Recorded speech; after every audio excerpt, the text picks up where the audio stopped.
Hello, my dear friends. Beneath the gold of the pyramids and thrones are secrets that history books dare not mention. Pharaohs were not only kings, but also participants in bizarre sexual rituals that even the gods had to turn away. They mated with goddesses, masturbated in public squares, had sex with corpses, and turned virgins into sacrificial tools.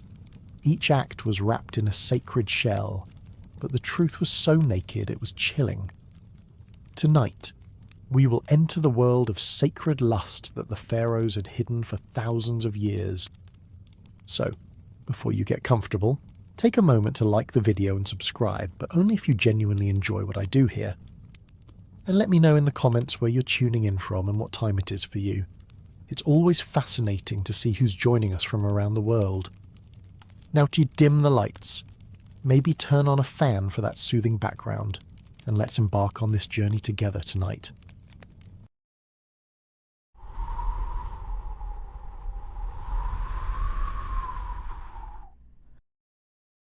If you ever believed that ancient Egyptian pharaohs ruled with sacred discipline and divine clarity, you may want to reconsider what happened behind the closed doors of their marble chambers. In the golden light of the Nile and under the towering shadows of sandstone temples, the royal bloodline was considered so holy that even love and desire had to obey its rules. But those rules did not resemble the ones most societies hold today. In ancient Egypt, the preservation of royal purity meant the boundaries between family and lover were not only crossed, they were expected to be erased. The pharaoh did not simply rule by the will of the gods. He was believed to be a god himself, and gods, in Egyptian mythology, married their siblings. So pharaohs did too. Within the royal household, marriages between brothers and sisters were formal, frequent, and highly celebrated. A sister queen was not seen as a moral concern. She was seen as the most appropriate choice for a king who needed to maintain the blood of the divine. Marrying someone outside the family risked introducing impurity into the line, so the crown often remained within the same group of royal sons and daughters, generation after generation. The daughter of a king could become the wife of her father or brother. The cycle repeated itself with little resistance. The people accepted it, the priests endorsed it, the monuments recorded it. Many modern observers assume such unions were rare or symbolic, but the archaeological record suggests they were quite real. Hieroglyphic inscriptions carved into stone walls do not shy away from these relationships. On the contrary, they proudly state them. Pharaohs introduced their sister wives with full titles. Children born of these unions were honoured, not hidden. There was no shame because shame did not exist in a system that redefined morality according to divine hierarchy. What might disturb us now was once considered the foundation of order. It was not just marriages that blurred the lines. Physical intimacy between close relatives was part of a broader ideology that merged religion and biology. If Isis could marry Osiris, then a pharaoh marrying his sister was simply imitating the divine pattern. It was an act of devotion, not deviation. Compared to the modern world, where royal families marry for diplomacy or affection, the Egyptians built their system around sacred repetition. They did not want alliances. They wanted control, and they believed that control began in the bedroom, inside the palace. Certain wings were dedicated exclusively to royal women. Sisters, half-sisters, daughters, and nieces lived together in what was called the harem, although this word carries connotations from other cultures that do not apply neatly here. In the Egyptian case, the royal women were not secluded for their protection. They were held close for a reason. They were the pool from which the next queen would be drawn, and they knew it. Girls of the royal blood were raised to expect that one day they might be summoned to the pharaoh's side not just as family, but as wives. There was no need for secrecy. Servants prepared their chambers in the same way they would for a political marriage. The ceremonies were formal, the bedding rituals scripted by priests, and the birth of any child recorded in detail. What fascinates me is how these young women were both royalty and reproductive assets in a closed loop of lineage. They carried the same divine blood as the king, and were expected to merge it with his once more. But such closeness had consequences. Over generations, this strategy of inbreeding led to health problems that became visible even in the stone-carved statues and tombs. Some pharaohs displayed physical deformities, others died young. The infamous Tutankhamun is often cited as a victim of this system. His parents were likely brother and sister. His own health was frail, his bones fragile, and his body deformed. Yet none of these risks were seen as reasons to abandon the tradition. The purity of the blood was worth more than the strength of the body, and so the practice continued, not because it made sense biologically, but because it made sense ideologically. A pharaoh was not just a man, he was the living embodiment of a god on earth.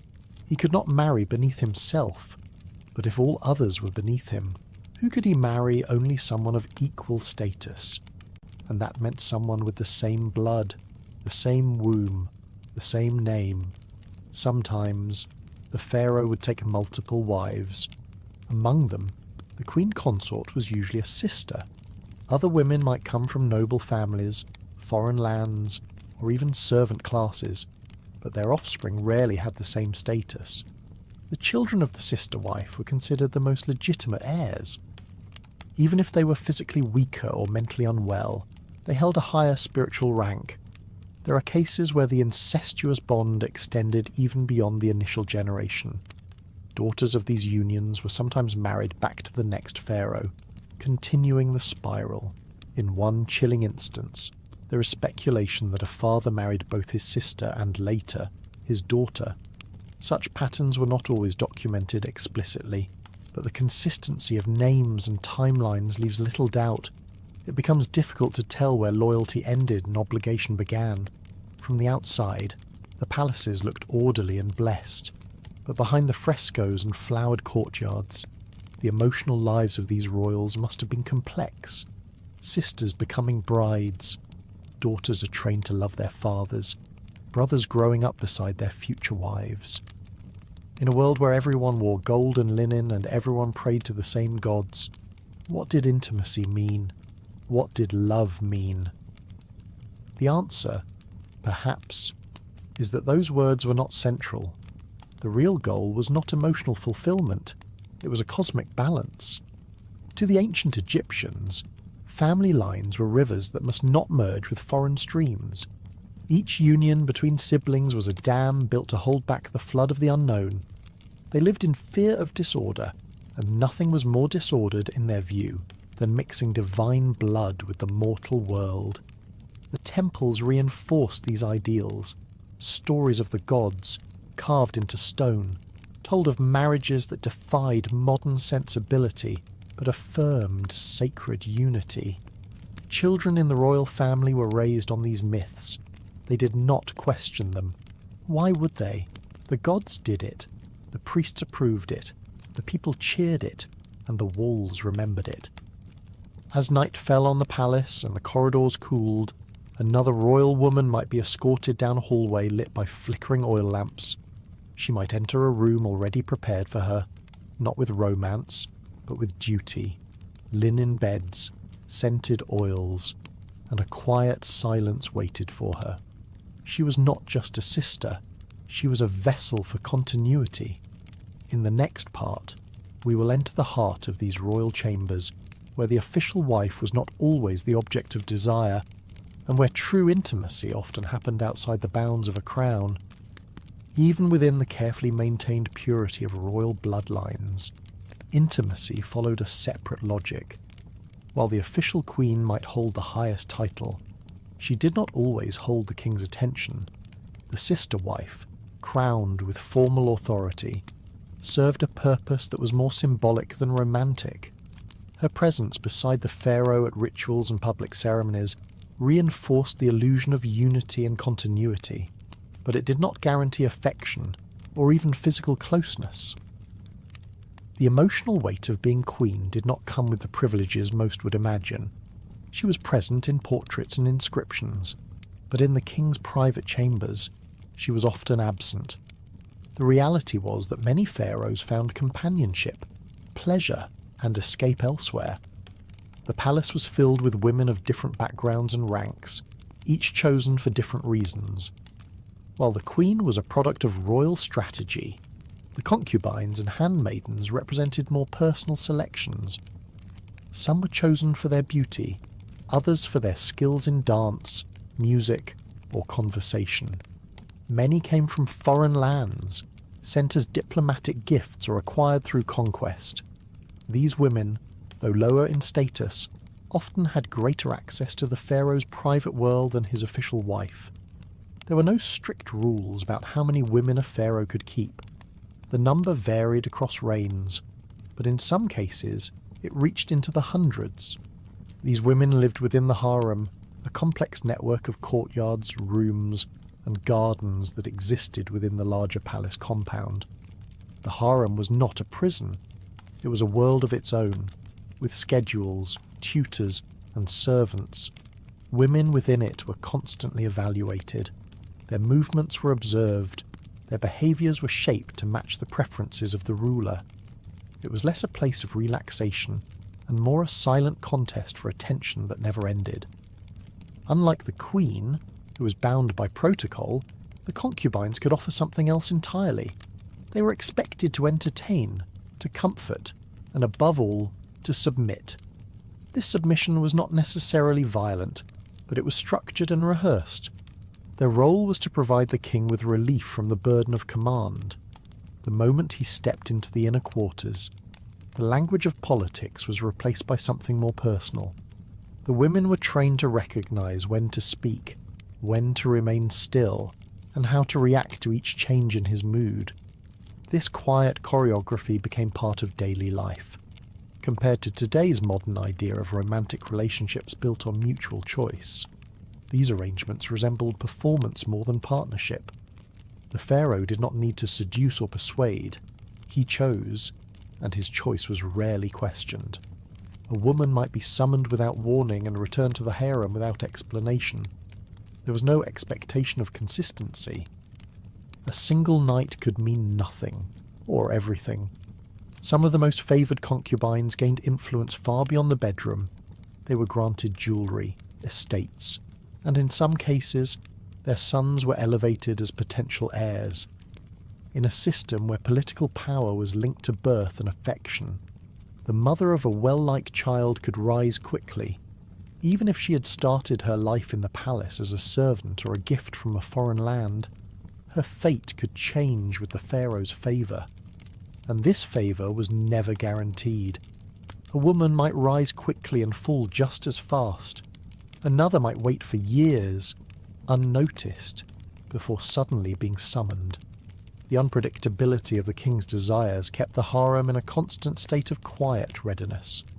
Oils were prepared, clothing was kept fresh, and bodies were bathed daily. No one could predict when it would be her turn, but when it was, everything had to be perfect. While the queen walked beside the king in temples, the concubines existed in the shadows, but those shadows were where the real intimacy took place.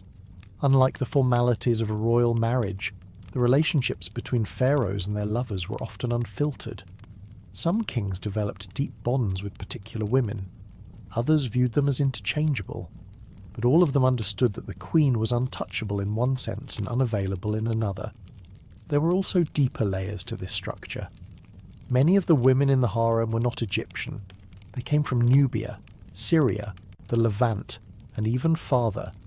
They brought with them new languages, customs, and appearances. For the pharaoh, this diversity offered novelty. For the court, it introduced quiet tensions. Foreign women had no traditional claim to power, but their children did. And when a son of a concubine began to gain the king's trust, factions within the palace took notice. It is strangely ironic that while the queen embodied Egyptian ideals, the real mothers of future rulers were sometimes outsiders with no voice of their own. Their value was measured by their ability to please, conceive, and disappear when necessary.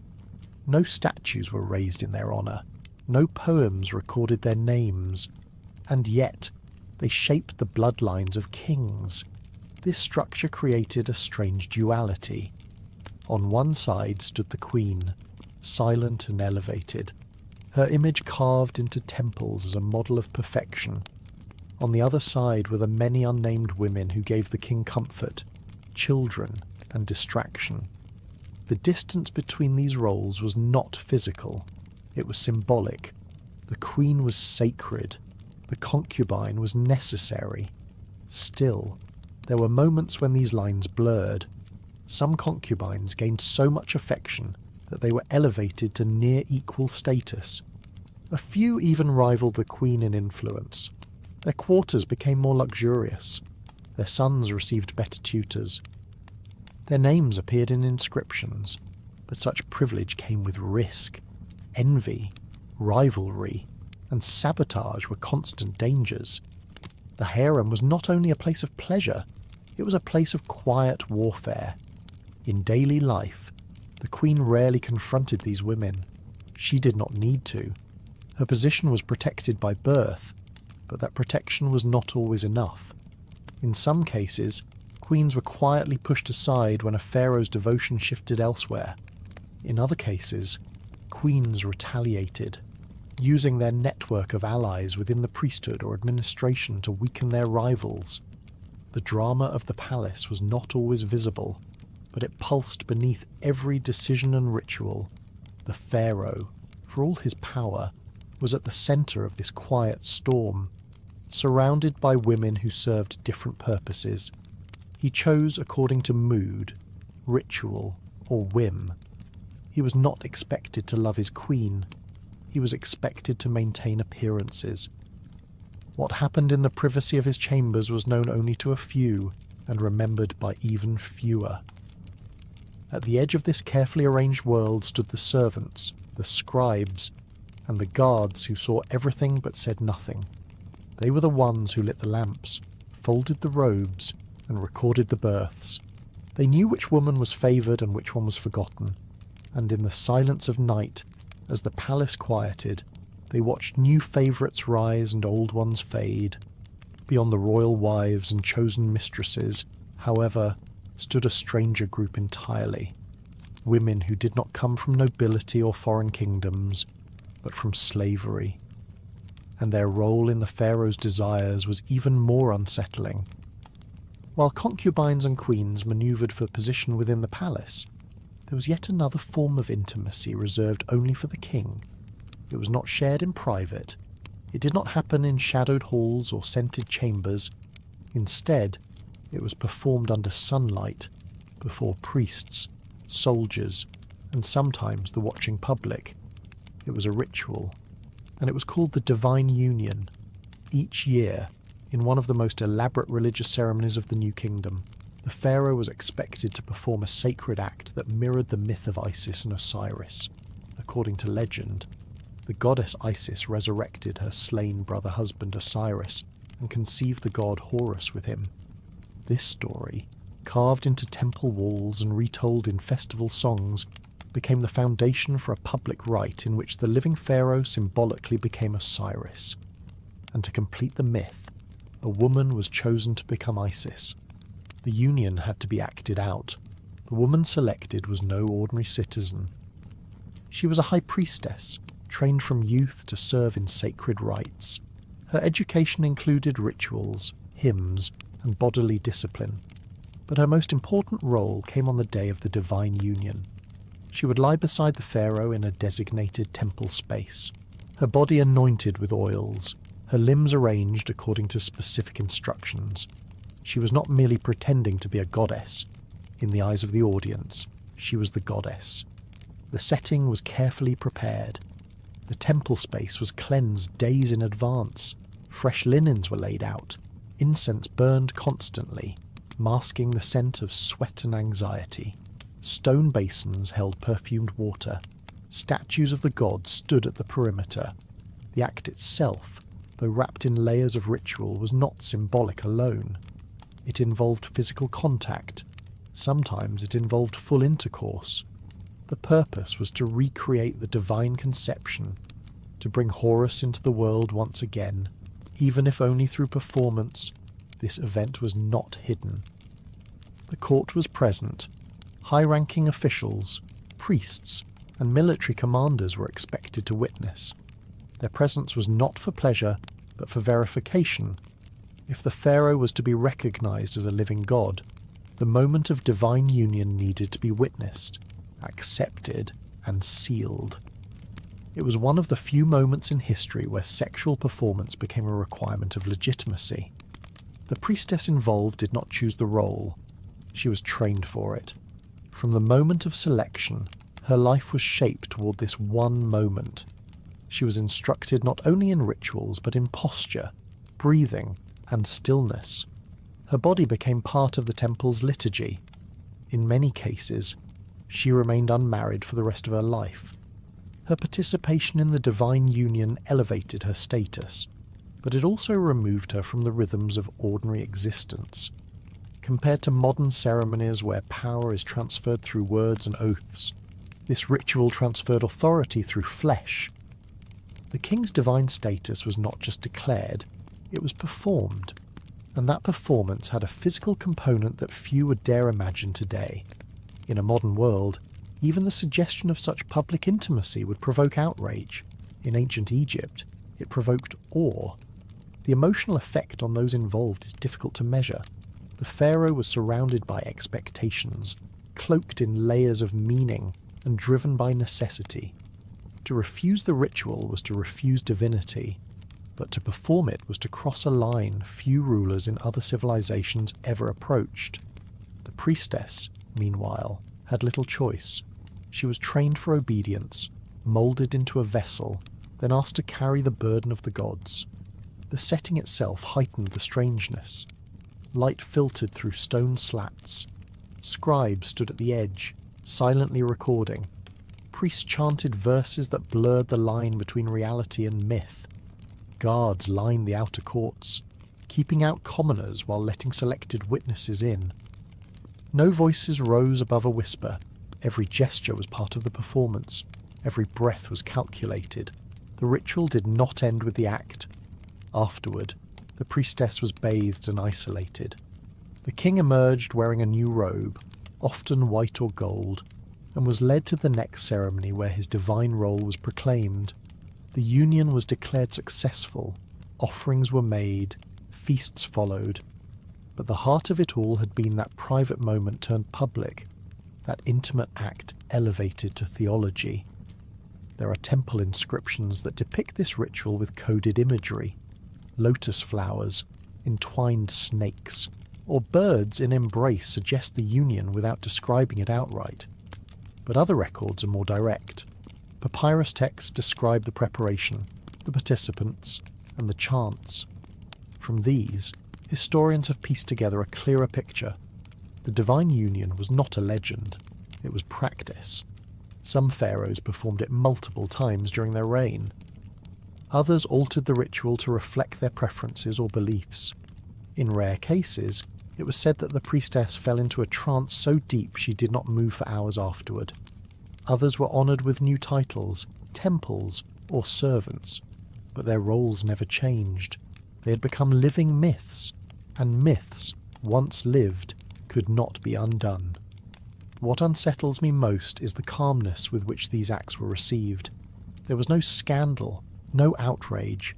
For the Egyptian elite, the human body was simply another tool in the pursuit of cosmic balance. There was no divide between spirit and flesh. Everything was part of the same continuum. As strange as it seems, the ritual served a real political purpose. It reassured the court, the priests, and the people that the king was not merely a man. He had united with a goddess. He had reenacted creation. He was, at least for a moment, something more than human. The ceremony may have been annual, but its effects lasted all year. It affirmed the cycle of life, death, and rebirth. It reminded the kingdom that divine order was still intact, that their ruler had crossed into the world of the gods and returned with their blessing. Whether he believed it himself or not, the performance was completed, and that was enough. As the temple doors closed and the chanting faded, the pharaoh returned to his daily life. But for the priestess, life never quite returned to what it was. Her body had been a stage. Her role was finished. she would not be summoned again. Elsewhere in the palace, the harem continued its quiet competition. Still, in a separate wing, the foreign concubines prepared for a different kind of encounter, one that had no ceremony, no blessing, and no divine audience. The divine union was not the only time a pharaoh's body became the centre of sacred performance. There existed another ritual, one even more personal and visually arresting, that blurred the line between reverence and discomfort. Unlike the carefully choreographed scene between king and priestess, this ceremony involved only the pharaoh himself, and rather than occurring in the shadows of temple walls, it unfolded in full view, under the open sky, with priests chanting around him and spectators gathered in silent attention. It was called the ritual of fertility, and at its core was a sacred act of solitary release. Each year, when the Nile began to swell and flood the farmlands of Egypt, the people gathered to give thanks. The river's rising was not merely a natural event, it was a divine gesture. In their cosmology, the flooding was the earth's sign of readiness, a moment when the soil opened itself to receive the seed of life. And just as the land waited to be fertilized, so too did the ritual call for the pharaoh to act. His role was to represent the male principle of the gods, the generative force, the initiator of abundance, and that meant, quite literally, that he had to ejaculate. In this ceremony, the king stood on the banks of the Nile dressed in minimal ceremonial linen surrounded by offerings, priests, and royal attendants. The chants began slowly, invoking the blessings of Hapi, the god of the Nile, and Osiris, the god of life and resurrection. As the recitations reached their peak, the pharaoh approached the edge of the water, raised his hands, and performed the act. It was not done with shame or hesitation. It was done as a gesture of fertility, a sacred mimicry of divine creation. To the watching crowd, this was not vulgarity. It was a necessity. Without it, the land might remain dry, the crops might fail, the gods might withhold their favour. The pharaoh's seed, spilled into the river or onto the soil, was seen as a direct offering. It was symbolic of abundance, unity, and the unbroken cycle of generation. It is both remarkable and unsettling that one man's private release could be seen as the key to an entire civilization's survival. The act was known by many names, depending on the region and era. Some texts describe it as the spilling of royal essence. Others call it the moment of divine continuation. Regardless of the phrasing, the meaning remained fixed. Each drop was believed to carry divine energy, and more than that, it was thought to awaken the slumbering spirits of the land, as if the pharaoh's act stirred the ground beneath him to life, compared to modern rituals of gratitude, which involve prayers, hymns, or shared meals. This ceremony stands apart as a strange mix of theatrical devotion and bodily exposure. There was no curtain, no modesty. The king's body was not his own during the ritual. It was a vessel for a divine purpose, and while the public watched with solemn respect, it is likely that some experienced private confusion or discomfort, but none dared speak of it. To question the ritual was to question the river, and the river was life. Preparation for the ceremony began days in advance. The pharaoh fasted, purified himself, and performed smaller offerings. The site of the ritual was decorated with flowers, incense, and symbols of fertility such as dates, figs, and carved lotus petals. Female dancers performed soft movements on the periphery. Drummers maintained a steady rhythm, not loud, but pulsing like a heartbeat. When the moment came, silence fell. The king stepped forward, and the act began. No written accounts describe exactly how the pharaoh achieved climax, or how long the ritual lasted. The scribes focused on the significance, not the details. What mattered was that it happened. And once completed, the ceremony concluded with cheers, the release of doves, and sometimes the lowering of water jars into the Nile to collect what was believed to be blessed by the king's essence.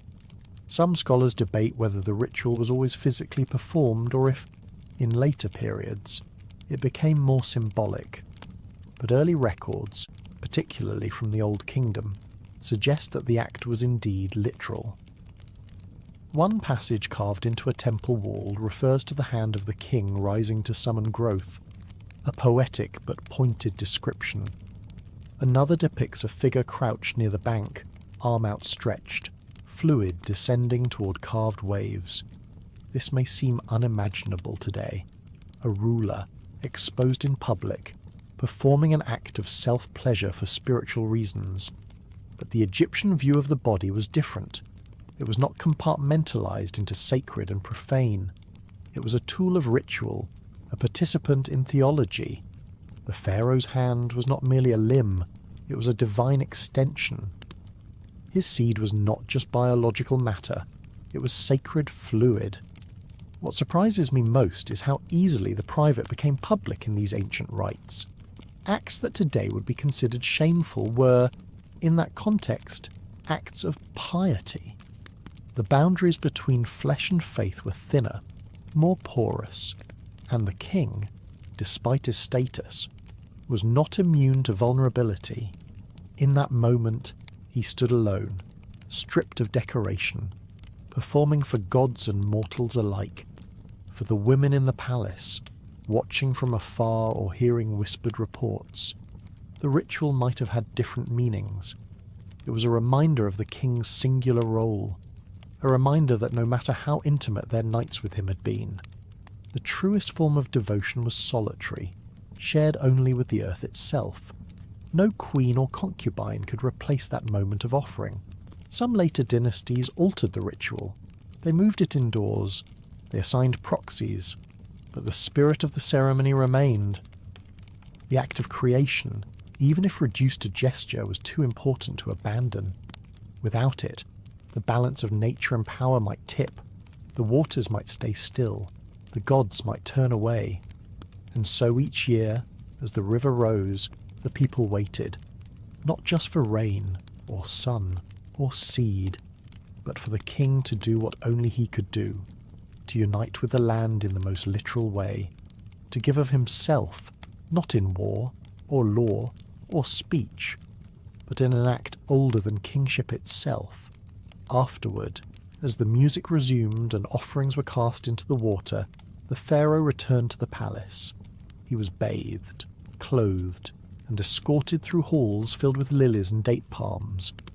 But the ceremony lingered in the minds of those who had seen it. The sight of a god, alone in his offering, could not easily be forgotten. Elsewhere, behind veils and closed doors, another kind of ritual waited, one not performed alone, but with those who could not refuse. Women chosen not for their bloodline or beauty, but for their submission. Far from the public rituals on the banks of the Nile, where the pharaoh's body became a vessel of divine fertility, there existed another rite that was known to far fewer people. It was not written on public walls or celebrated with flowers and dances. It took place in darkness, in silence, and it involved a belief so deeply embedded in the fear of death and the longing for rebirth that even those who served the king hesitated to speak of it. This was the ritual of awakening the dead, and its centerpiece was a physical union between the pharaoh and a body no longer considered alive. According to fragments of private temple texts and whispered accounts preserved in isolated tombs, certain pharaohs believed that contact with a recently deceased body could awaken the spirit trapped between worlds.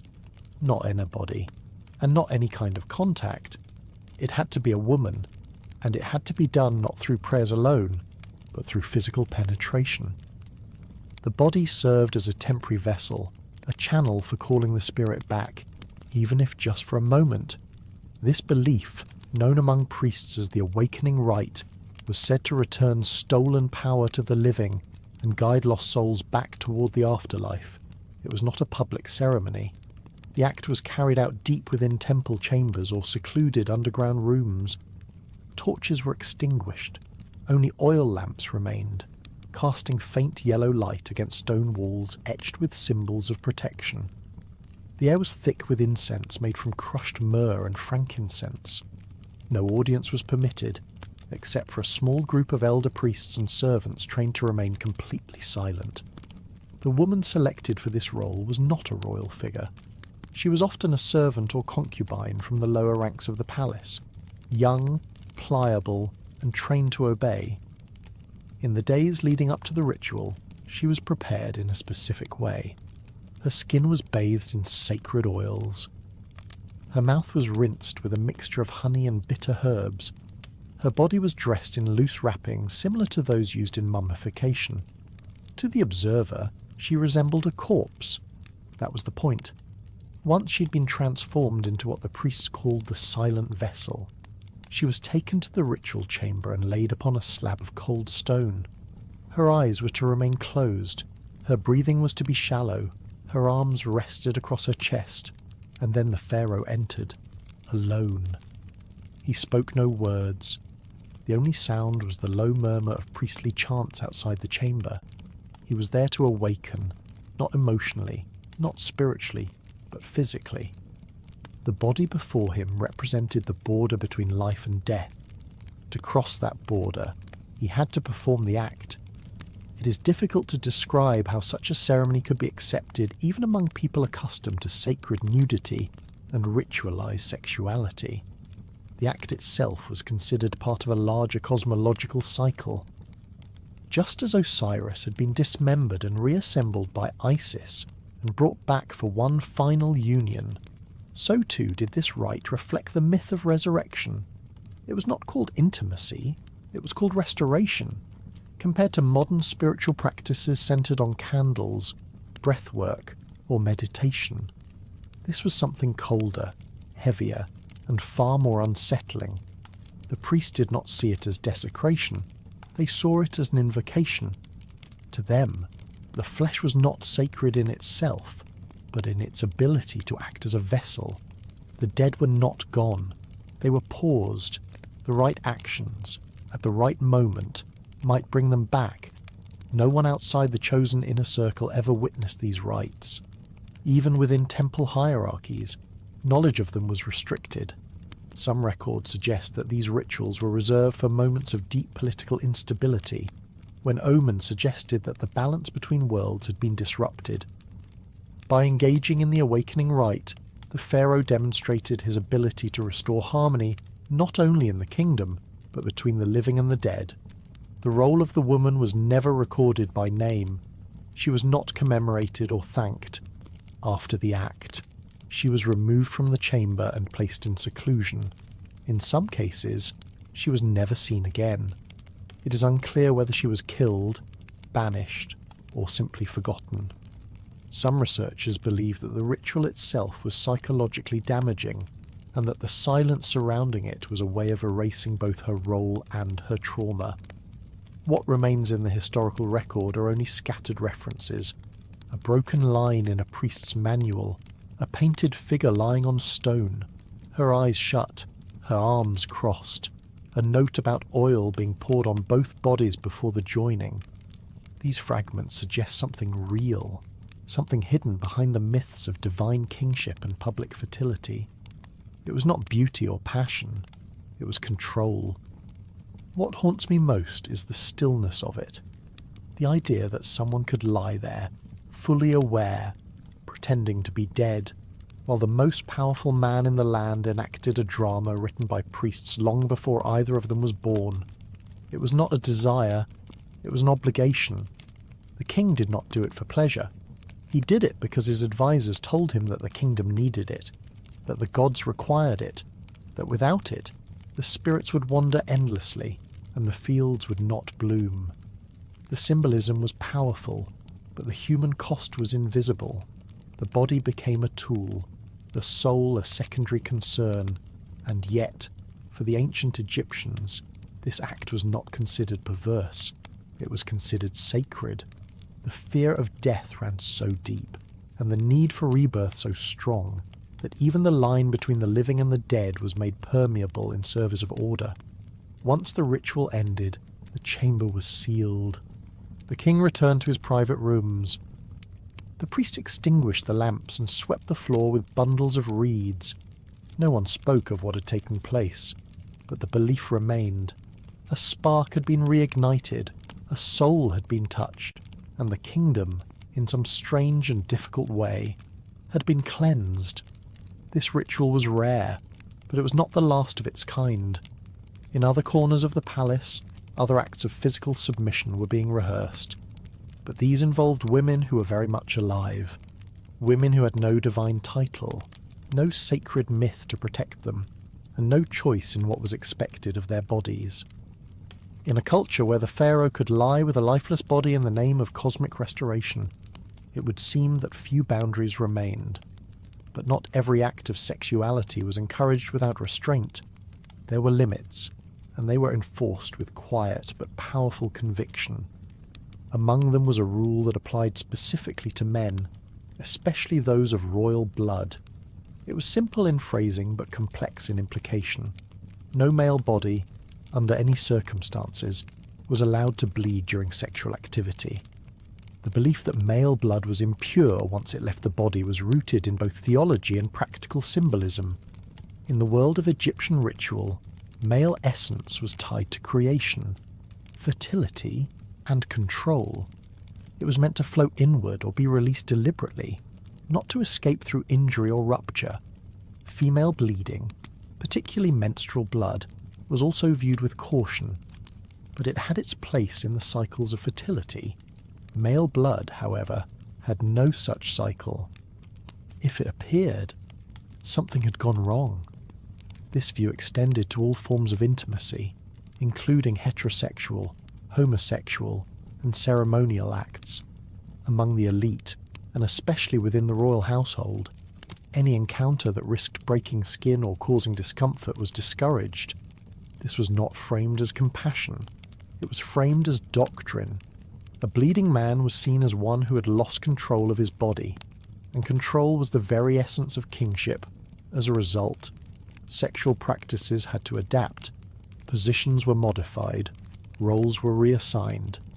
In some recorded cases, ritual intimacy between men, including between the pharaoh and his closest male companions, was structured in ways that minimized physical strain. Acts that might be common elsewhere were avoided entirely. The priests were clear. If blood touched the linens, the chamber had to be purified. If blood touched the floor, it was considered a stain on the ritual. What stands out is not the prohibition itself, but the anxiety behind it. The fear that a single drop of blood could disrupt the cosmic balance suggests a deep vulnerability beneath the grandeur. The male body, for all its association with dominance and power, was seen as fragile in its purity. A small rupture could invite spiritual contamination. It could invite disorder, compared to modern attitudes, which emphasize consent, communication, and emotional safety. This ancient approach was governed by an invisible framework of bodily politics. The goal was not pleasure or understanding, but preservation. Every sexual act was weighed against the potential for impurity, and impurity was a risk the royal family could not afford. This concern influenced palace life in subtle but pervasive ways. Guards, servants, and scribes were trained to monitor the physical condition of those closest to the pharaoh. If a male companion showed signs of injury, he was removed from proximity. If a favoured servant suffered a cut or wound, even one unrelated to intimacy, he might be reassigned to temple service or lower duties. There was no tolerance for unpredictability. Blood did not just stain fabric, it stained rank. In the context of male-male intimacy, this fear created a strange paradox. While it was not uncommon for pharaohs to engage in such relationships, the acts themselves had to be carefully constrained. Penetration, if performed at all, was shallow and controlled. In some cases, substitutes were used. Objects made from polished ivory or soft stone, carved with symbolic shapes, were employed in place of direct contact. These objects were considered safer, cleaner, and more manageable. It was also common to assign ritual roles that placed one man in a passive position, often referred to in temple records as the receiver of breath. This title suggested spiritual submission rather than physical dominance. The act was choreographed to emphasize symbolic transfer rather than bodily pleasure. The goal was unity, not climax. What intrigues me most is how the fear of contamination shaped not just rules, but behaviours and identities. To be penetrated was not shameful in itself, but to bleed was. To show signs of damage was to suggest weakness, and in a system where weakness had no place, men learned to conceal, adapt, and in some cases, abstain. This extended even to grooming. Royal men, especially those serving in ritual or intimate roles, were kept under constant physical inspection. Their skin was shaved, their nails were trimmed. Any abrasions or signs of inflammation were noted by palace healers. Ointments made from beeswax and lotus resin were applied to prevent chafing or infection. There was an entire science, built in silence, designed to keep the male body intact. Priests sometimes served as enforcers of this purity. Before certain ceremonies, they examined the participants, not just for cleanliness, but for signs of bleeding. Even a cracked lip could lead to dismissal. The emphasis on seamless flesh became part of the larger obsession with unbroken order. Just as a chipped statue had to be restored, so too did the body need to remain whole.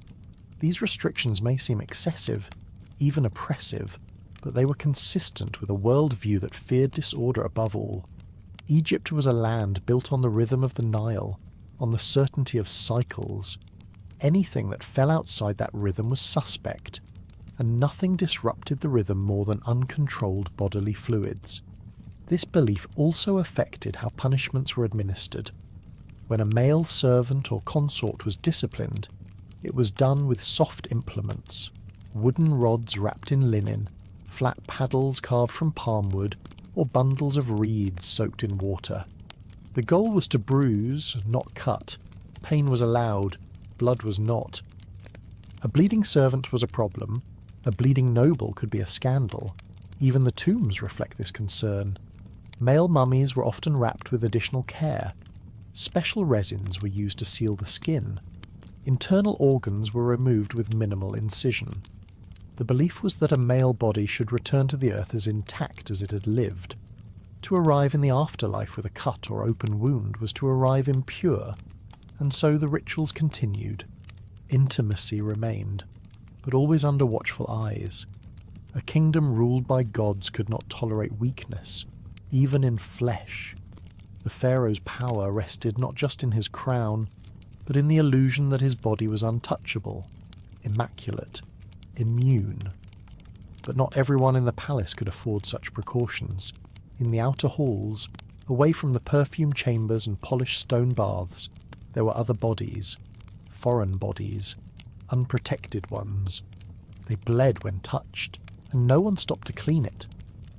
While the royal men were shielded by layers of ritual and rule to protect their bodies from the smallest wound, others in the palace system were not granted such concern.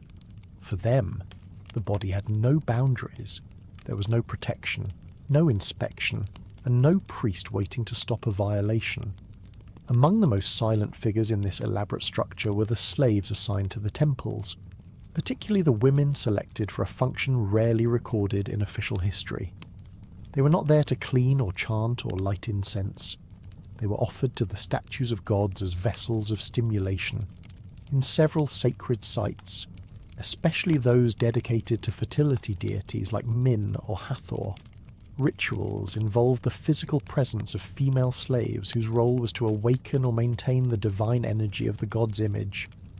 The statue itself, often carved from stone or wood and overlaid with gold leaf, stood at the centre of the sanctuary.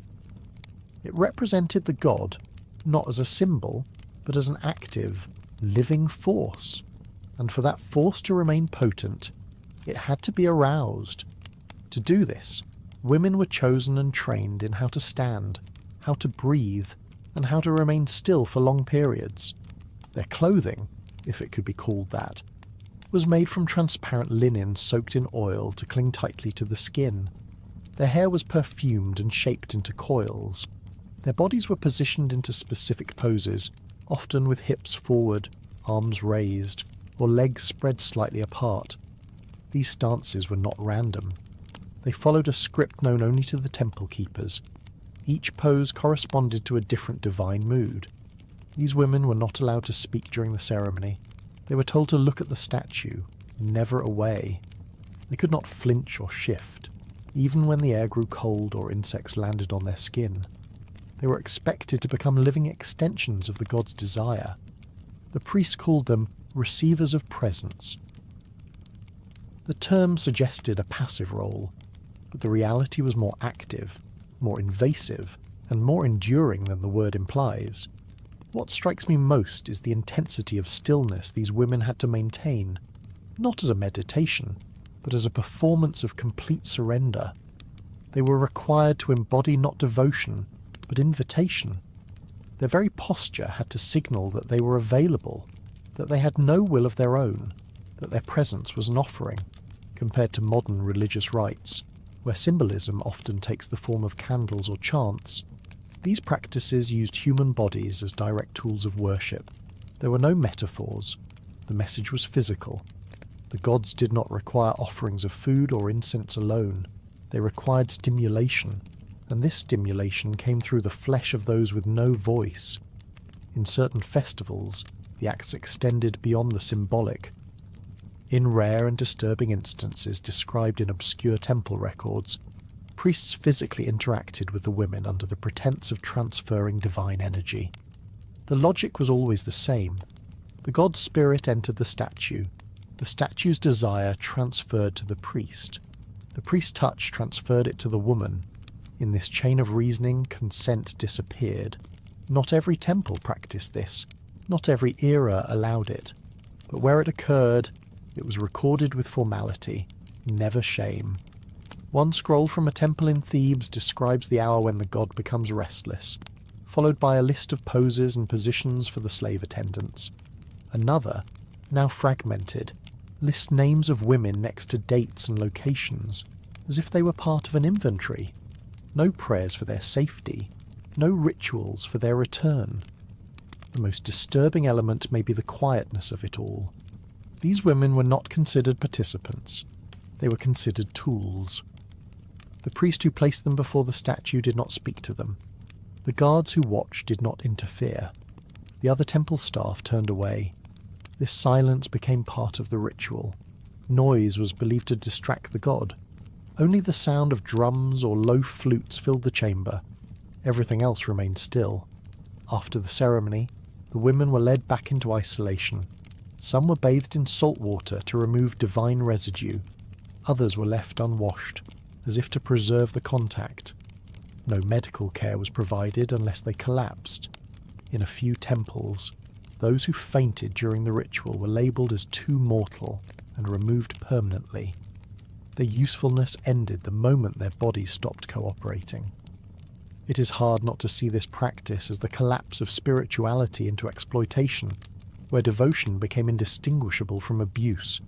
The belief in divine hunger, so central to Egyptian theology, allowed these acts to persist. The god desired. The statue was received. The woman obeyed. These temple slaves were not always native Egyptians. Many were taken from conquered lands. Their foreignness added to the mystique.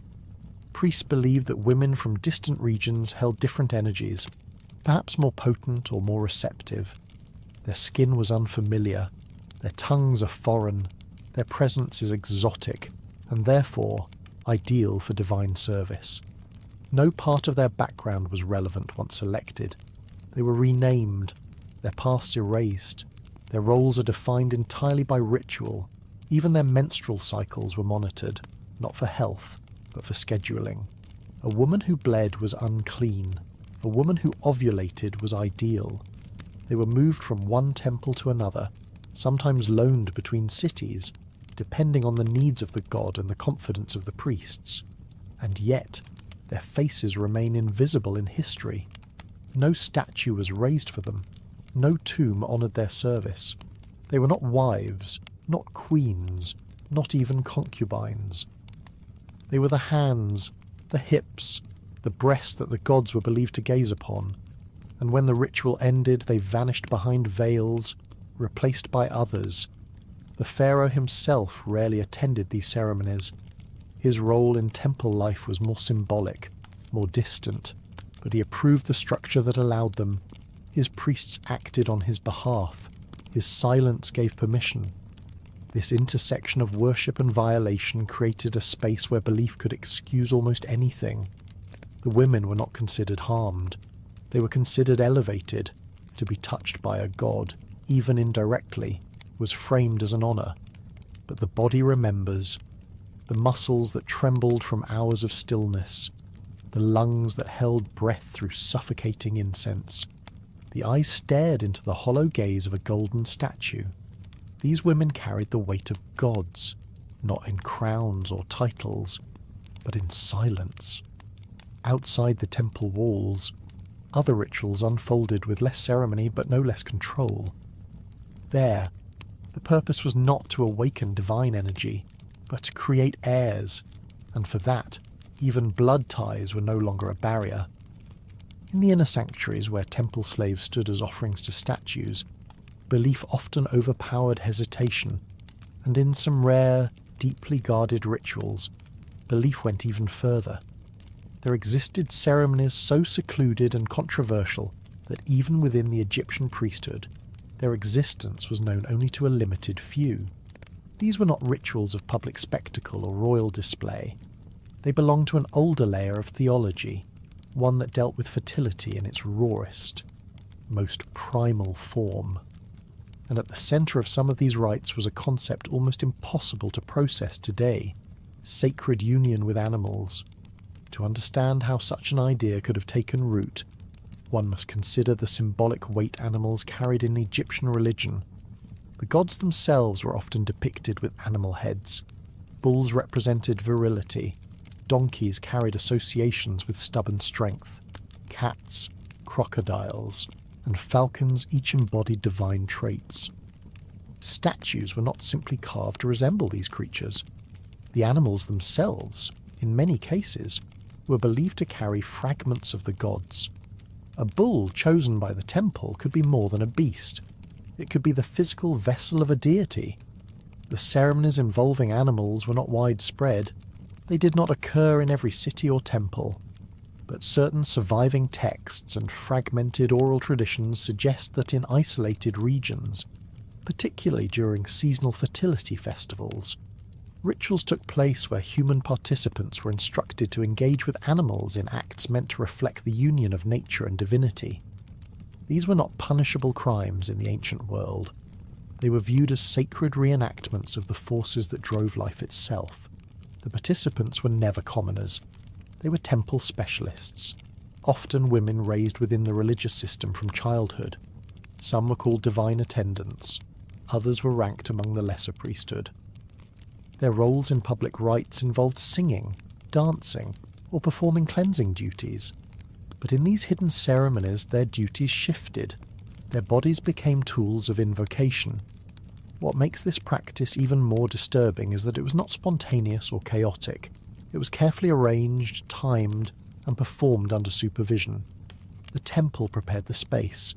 The animal was selected and cleansed. The participant fasted, bathed in milk and honey, and was anointed with lotus oil.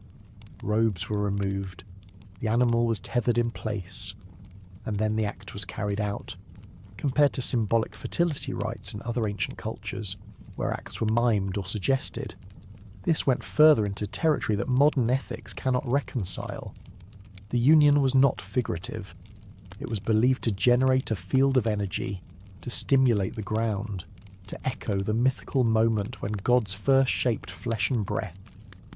No audience was allowed, but a small group of elder priests and temple scribes stood nearby.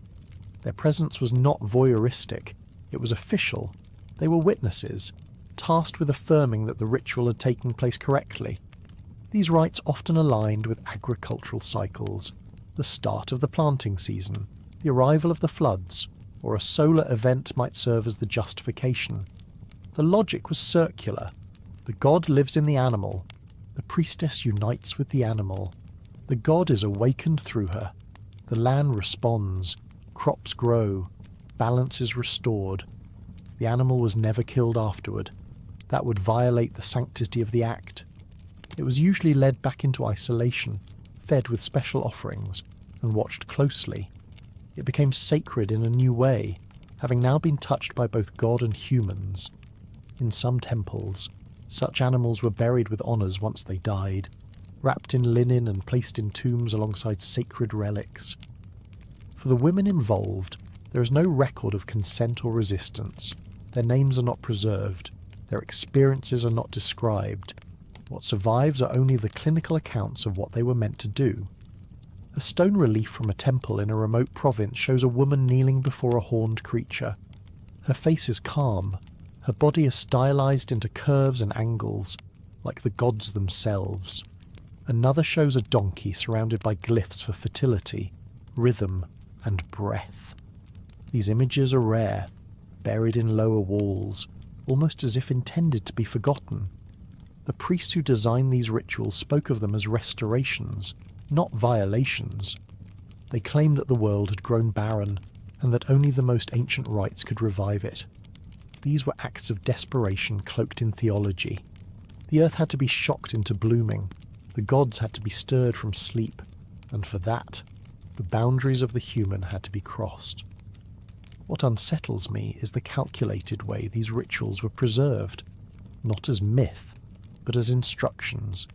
There was nothing metaphorical about them in their original context.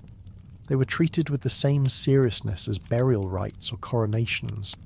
The difference was that they happened out of sight, known only to a small network that passed them from one generation to the next. Over time, the ceremonies faded as Egypt changed, as new dynasties emerged, and as foreign influences entered. These acts were buried, first metaphorically, then literally. The scrolls describing them were lost or destroyed. The temples that housed them collapsed. The participants died unnamed, but echoes remain. Fragments of script, incomplete drawings.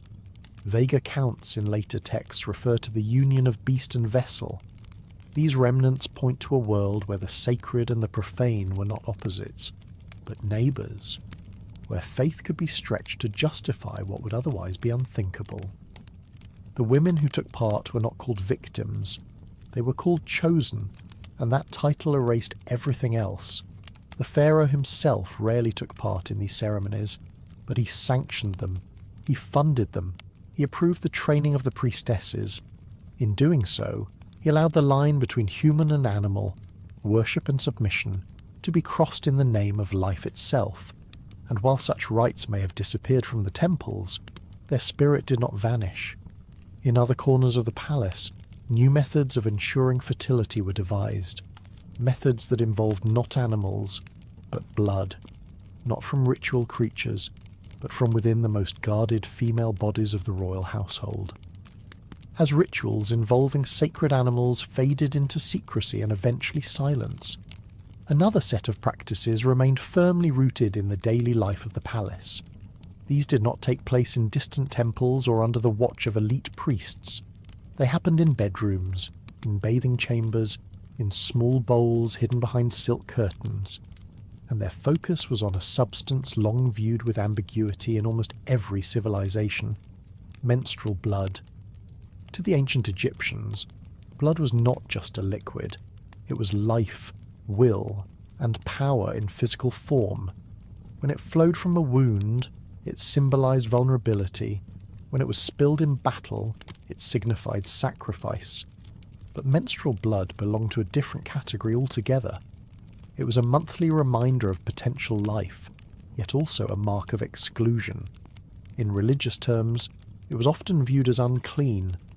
But in the palace, among certain queens and favoured priestesses, it became something else entirely, a tool of control.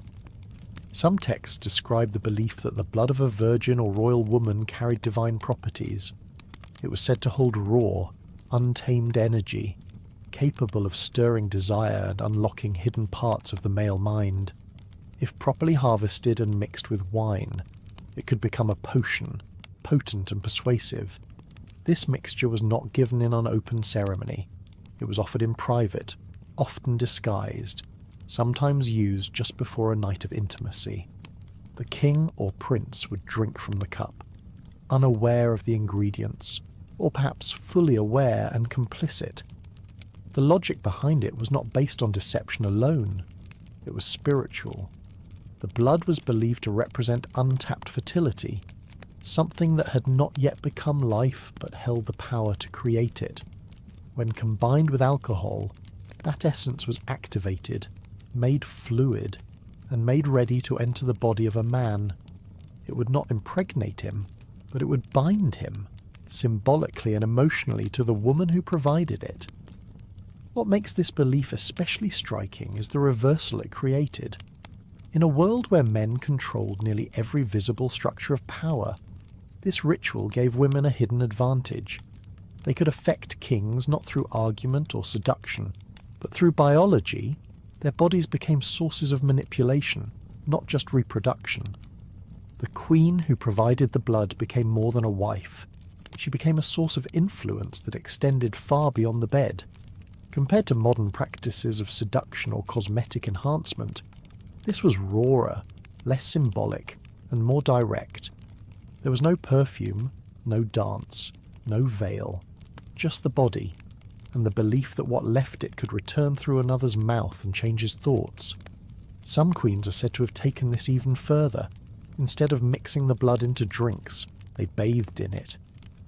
The practice, according to isolated temple scrolls and later medical papyri, involved collecting the monthly blood of virgins or selected concubines and pouring it into warm water mixed with oils.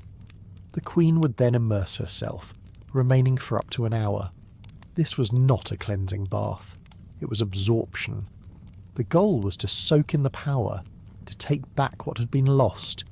It was thought to preserve beauty, awaken sexual confidence, and ward off rivals. There is no evidence that these baths were frequent. They required time, secrecy, and resources. The collection itself involved silent cooperation. Young girls were selected, often unaware of the purpose.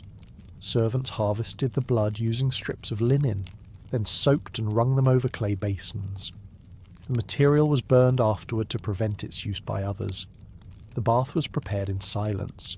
The room was dark. No mirrors were allowed.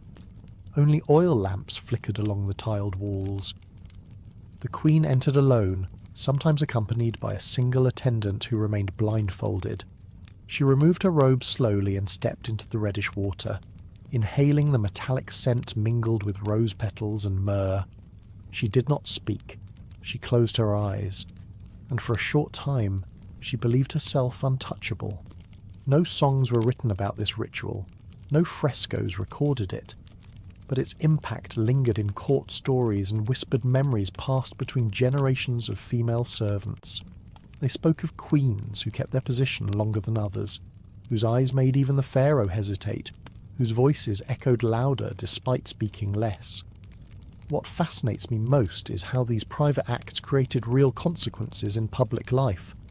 A king might change his decision, a general might be denied access, a concubine might disappear, and no one could explain why. But the queen's gaze told its own story. Some scholars have tried to dismiss these practices as legend. They argue that such rituals are unlikely, unproven, or exaggerated.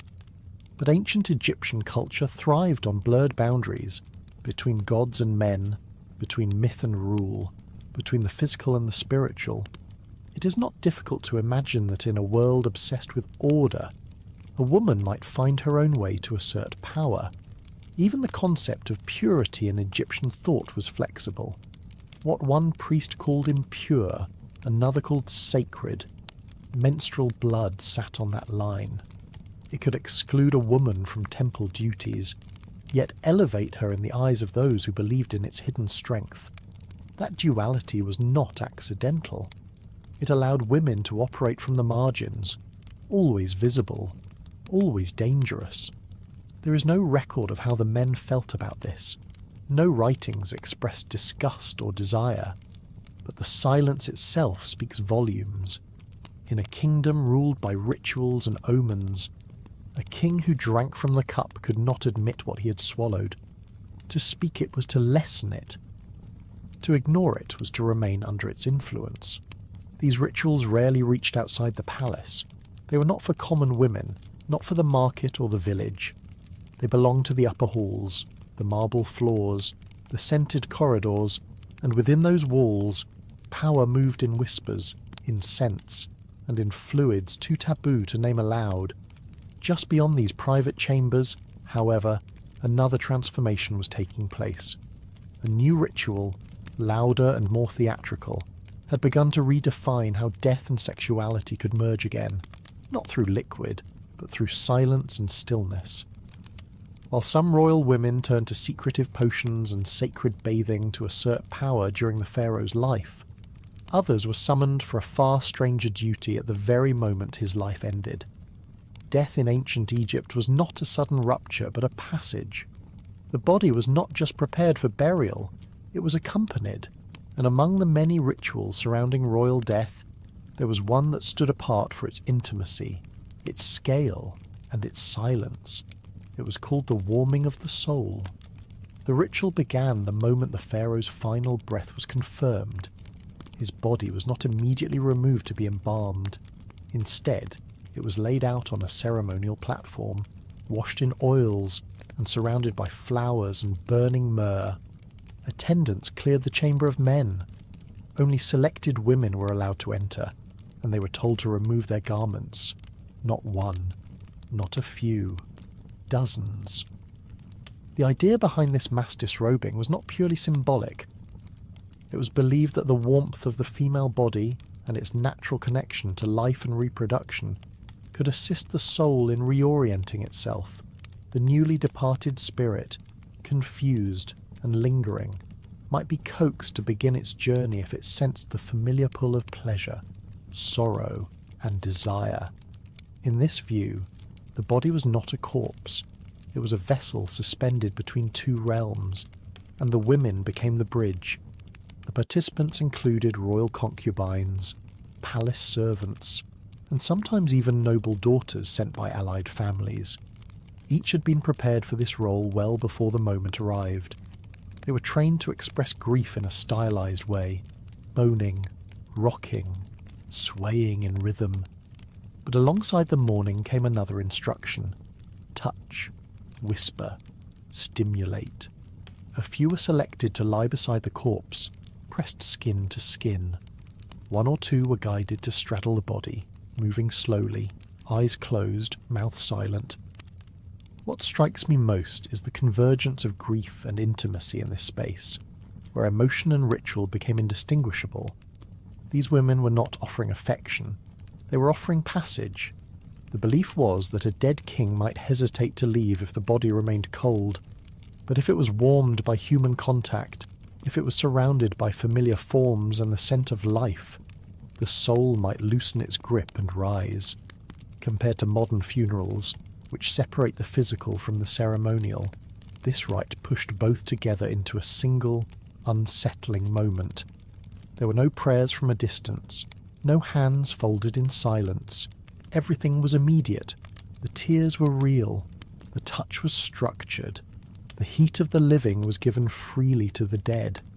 Descriptions of the ritual come from a book known in fragmented form today as the Book of Divine Rebirth. Preserved in tomb walls and scratched into temple columns, it refers to the gathering of the body's breath, a process that involves female mourners encircling the king's form and calling the soul with their warmth. One line, damaged but still legible, instructs the women to move without sound, to remind the flesh of its journey. Another warns not to stop until the skin grows cold again, a sign that the spirit has lifted. There is no mention of male participation. The role of men in the ritual was limited to preparation and protection. They escorted the women in. They stood guard outside. They lit the lamps, but they did not witness the act itself. This was a rite of women, both sensual and sacred, hidden from male eyes and recorded only in symbols. The chamber where this took place was never reused. After the ritual, the body was transferred to the embalming table. The room was sealed. Sometimes it was destroyed. The women were led away, bathed in silence. Some returned to the harem, others vanished from the record. In rare cases, inscriptions list a woman's name with the title "she who warmed the throne," a phrase that carried quiet power but no further explanation.